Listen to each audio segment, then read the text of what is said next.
Hola, queridas y queridos dementes, estamos en el Teatro Municipal esperando para entrevistar nada más ni nada menos que al fabuloso Carlton Cuse, el productor y guionista y showrunner de un montón de programas que nosotros adoramos, y en este caso específico de Locke and Key, la adaptación por fin que llega a la pantalla televisiva de esta novela gráfica que nosotros adoramos especialmente en Radio Demente. ¿Por qué? Porque tiene al fabuloso Gabriel Rodríguez como su dibujante. Vamos a estar hablando con los dos, que son productores de esta serie que se estrena el 7 de febrero en Netflix. Hey, check it out. We're here. Welcome to Key House. I could never get your father to talk about his life here.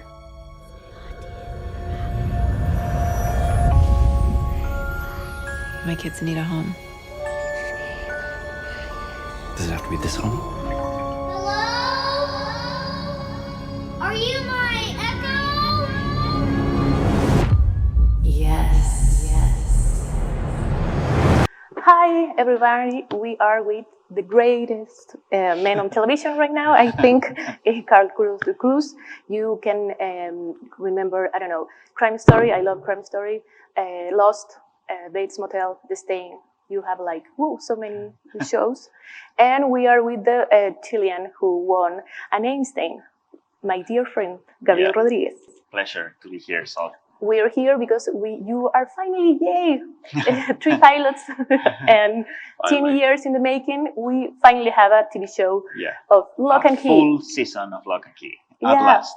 12 years, but whatever. 12 years. Ah, okay. Yes. So I want to know what you think the story has that allow you and you to fight for it for such a long time.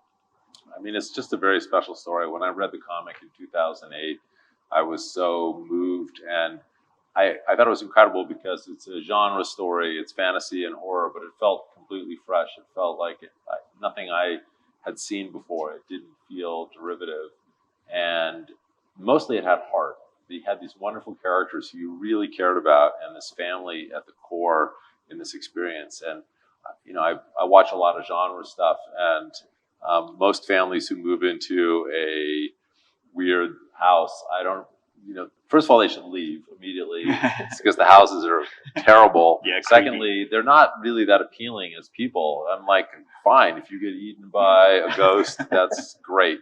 But in this story, I really, really cared about the characters. I didn't want anything bad to happen to them. And also the world was so inviting. The way that Joe wrote it and Gabriel illustrated it was so beautiful. I don't know, I was pulled in, and I just felt in my heart that I really wanted to be the person to bring this to the screen.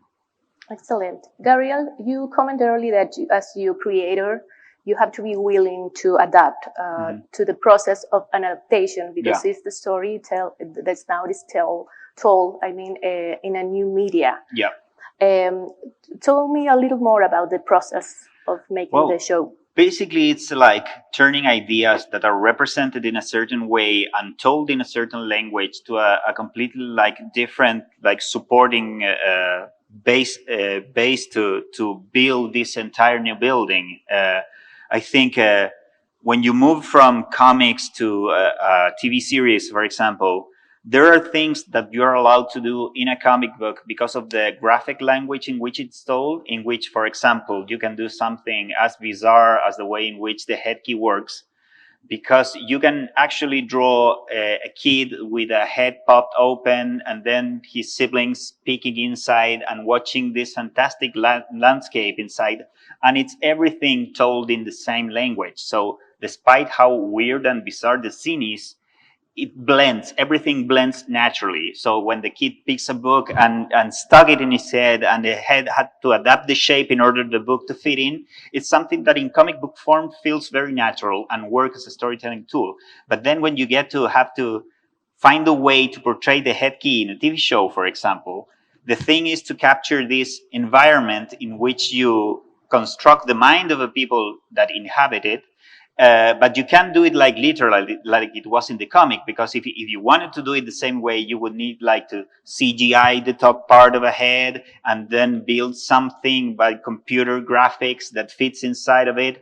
And all these elements used to be developed with different languages. So for that to blend on screen in the same way that it blends in the page of a comic book, is way tougher. So just to have the smartness and the storytelling skills to take the concept and translate it to this new language in a way that flows in the pace of the story and makes sense for the viewer is what you have to aim at. Because I think the respect for a source story is not that to translate it word by word, but to capture their meaning and to give it life in a completely new and different way. And I think that's one of the things that excites me the most about the way Carlton and Meredith and all the crew that developed this for Netflix took the book and turned it into a work of their own. Key House is filled with amazing keys. Listen for them. They whisper. You hear that?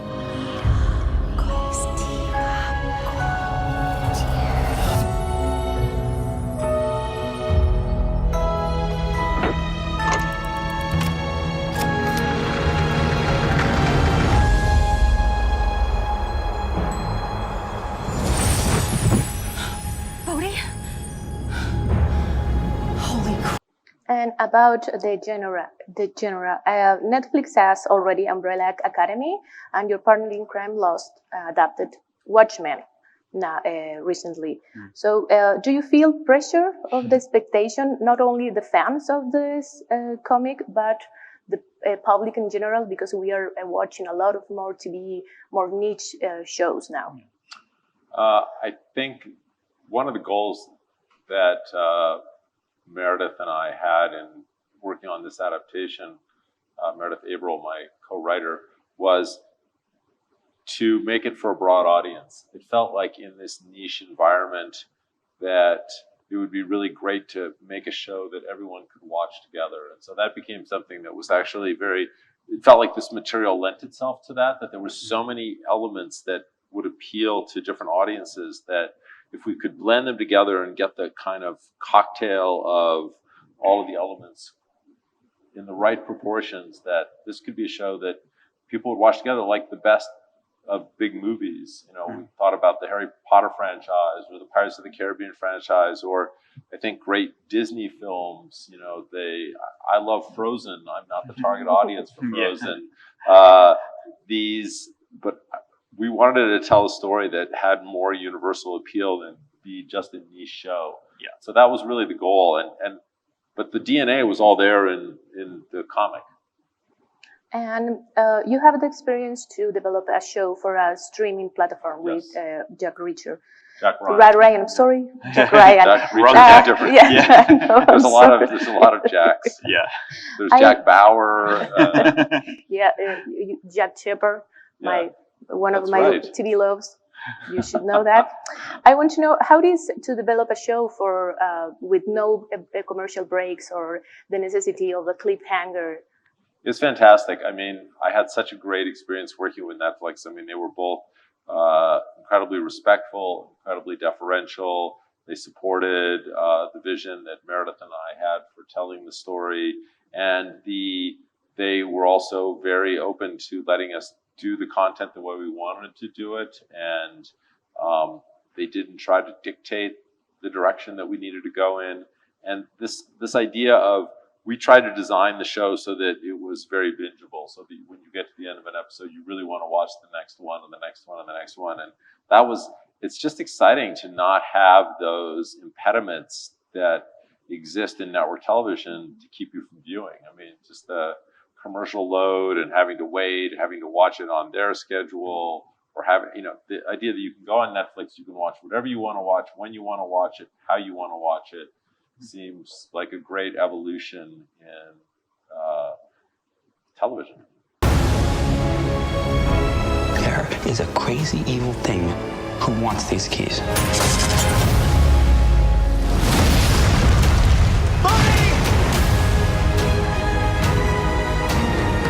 These aren't toys.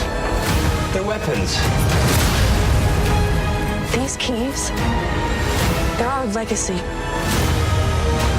There's something that connects us with Dad. The past is always with us. You can try it on away.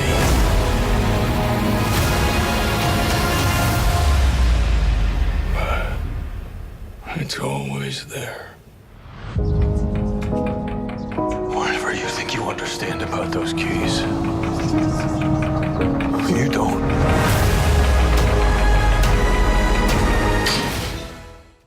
And my last question is, if I'm not mistaken, for the first season, you worked with 3 volumes of the... Sort of, in a way, that one of the benefits that we had for this adaptation of the show is that Carlton and his team, they have already the entire story finished in the comic book. So that gives room to play with the structure of the story in a way that you don't get lost, because anyway, you know where you're aiming at. So I think they've been very smart. In a way, they take different elements of different parts of the story and put them together in a different narrative. And that's one of the reasons this is very exciting, because despite the fact that it's based on something that I conceived and helped craft it, it still is a surprise to me watch each of the episodes of the series, because things are put in a different order or emphasized in a different ways, and here and there appear new elements that we didn't have the space or the concept to develop in the comic book. So I think they were very, very smart to take the elements of the structure of the story that they felt to help create the vision they had for the show, but make that play with other elements and other part of the story, and to face that with freedom, because I know they care and respect the characters and the story and the mythology. So from then on, it's just about play with this in the way you think you find a way to tell the most engaging and exciting story. Okay, thank you so much Thank for you. being here in Chile, both of you.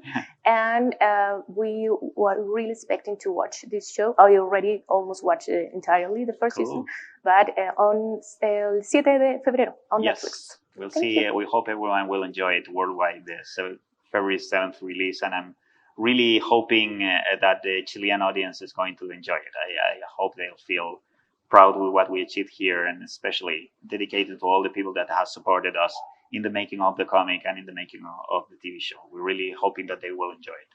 And we were waiting for the pickup news, no? Great. Yes. Yes. Exactly. All right. Thank you. Thanks so much. This would